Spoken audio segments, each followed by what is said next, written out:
Hello, welcome to Do It Yourself with Wayne. Today we're going to do a tool review of this turbo blue little torch. Bought this in one of the big box hardware stores, and I put a picture of this up in the corner, but this was the display that was with the tool. It says it's the most powerful flame on the market. Says you can do soldering and stripping paint and weeding concrete and small welding jobs. Fix leaky pipes, frozen pipes, frayed rope ends, stuck nuts and bolts, braising foods, campfires and grills. There's no doubt in my mind it'll do some of these things, but I have serious doubt that it can do some of these things. So we're going to put it to the test. But anyway, this is the tool. It's a handy little thing. Got a little protector here at the end, a little safety cap. You pull that off. Little slider here, you push it forward. It lights the flame. It's a nice little flame. Got a little thing here on the side that you can pull up, and it locks the trigger so it can't accidentally get engaged. And it says it's got a nice little soft handle touch and things like that. It says it's got a kickstand. That ain't much of a kickstand if you ask me, but I suppose it does work. But anyway, says you can solder with it. We're going to put that to the test. For starters, it says you can solder copper pipe, and it specifically shows a photo of someone soldering copper pipes in one of the photos. And got copper pipe here. Obviously it's the right size, it fits on there. I got some solder, and we're going to see if this thing will solder this copper tubing together. So here we go. There's the flame. We're going to start heating it.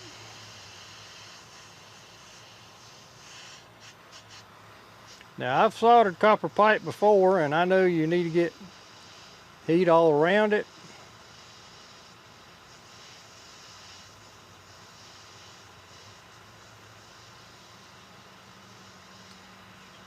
Now, I'm going to tell you what, if you want to solder copper pipe with this thing, you better have a lot of time.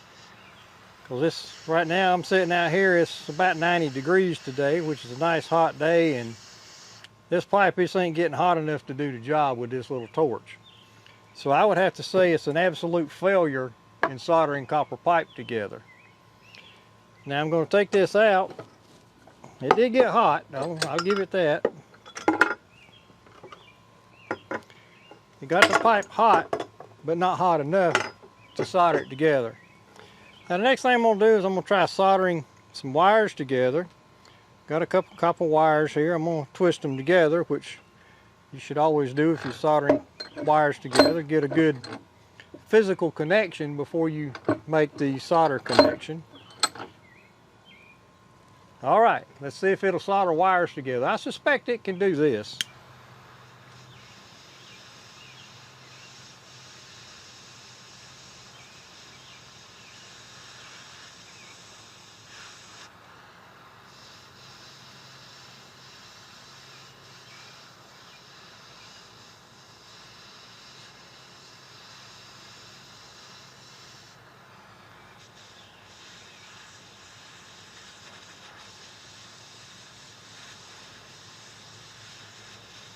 Not too impressed, guys.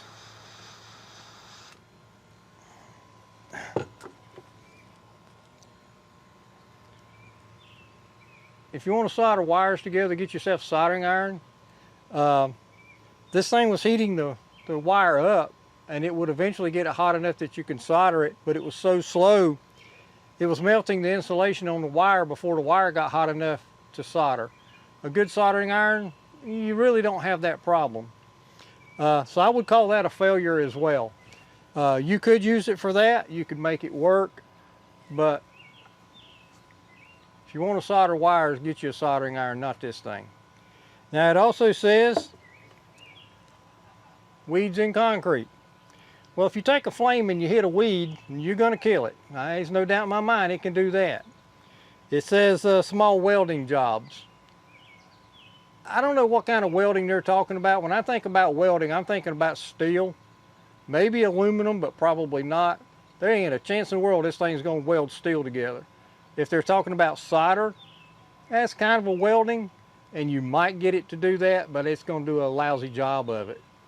It says it can fix leaky pipes. Here again, the only kind of leaky pipe you would fix with this would be a copper pipe if you soldered a hole shut or something like that, and it's not going to do a good job on that. It says frozen pipes and locks. Well, if something's frozen and you got this little flame, you could certainly thaw it out. I think it would work well for that. It would be very handy, and I think it would be a useful tool to have, especially in the wintertime if you have problems with frozen pipes. I think it would be very worthwhile to have it for that purpose. Stuck nuts and bolts. You know, I've had stuck bolts before where I took a propane torch and heated them up until they were glowing red and couldn't get them apart. I don't think this thing's going to make much difference. Occasionally it might help, but if you got stuck nuts and bolts and you need to heat them up, get yourself a real propane torch. Talks about braising food. I mean, I've seen some of the Food Channel stuff where they use it to like braise a meringue on top of a pie or something, and I suppose you could use it for that. It certainly gets hot enough, but there's not enough total heat. If you want to use it for cooking, get yourself a real propane torch where you get more heat over a larger area. It would work a lot quicker and probably a lot better, but there's no doubt in my mind it could be used for that. Talks about campfires and grills. I think this would be a spiffy little tool to carry with you camping. You know, you just push that thing, you light your fire. I think it'd be a great tool to have for that purpose alone. I don't regret buying this thing. I just don't believe it could do everything that they're claiming that it will do. But for starting fires, you know, lighting your grill, maybe not so much lighting your grill, but campfires certainly. It certainly has its place. Like I said, I don't regret buying it, but there's no question in my mind it can't do everything that they claim here that it will do. So overall, I would have to call it a failure, although it does have some good redeeming qualities. So anyway, that's my review of this turbo blue torch that says it's the most powerful flame on the market. I would disagree with that, but I'll let you be the judge of that if you purchase one. But anyway, that's it from my review of this turbo torch. If you like my review, please click like, share it with your friends if you think it's appropriate, and we would really appreciate it if you would subscribe to our channel. It really helps us grow, and we'd just like to thank you for visiting, and we hope you have a great day.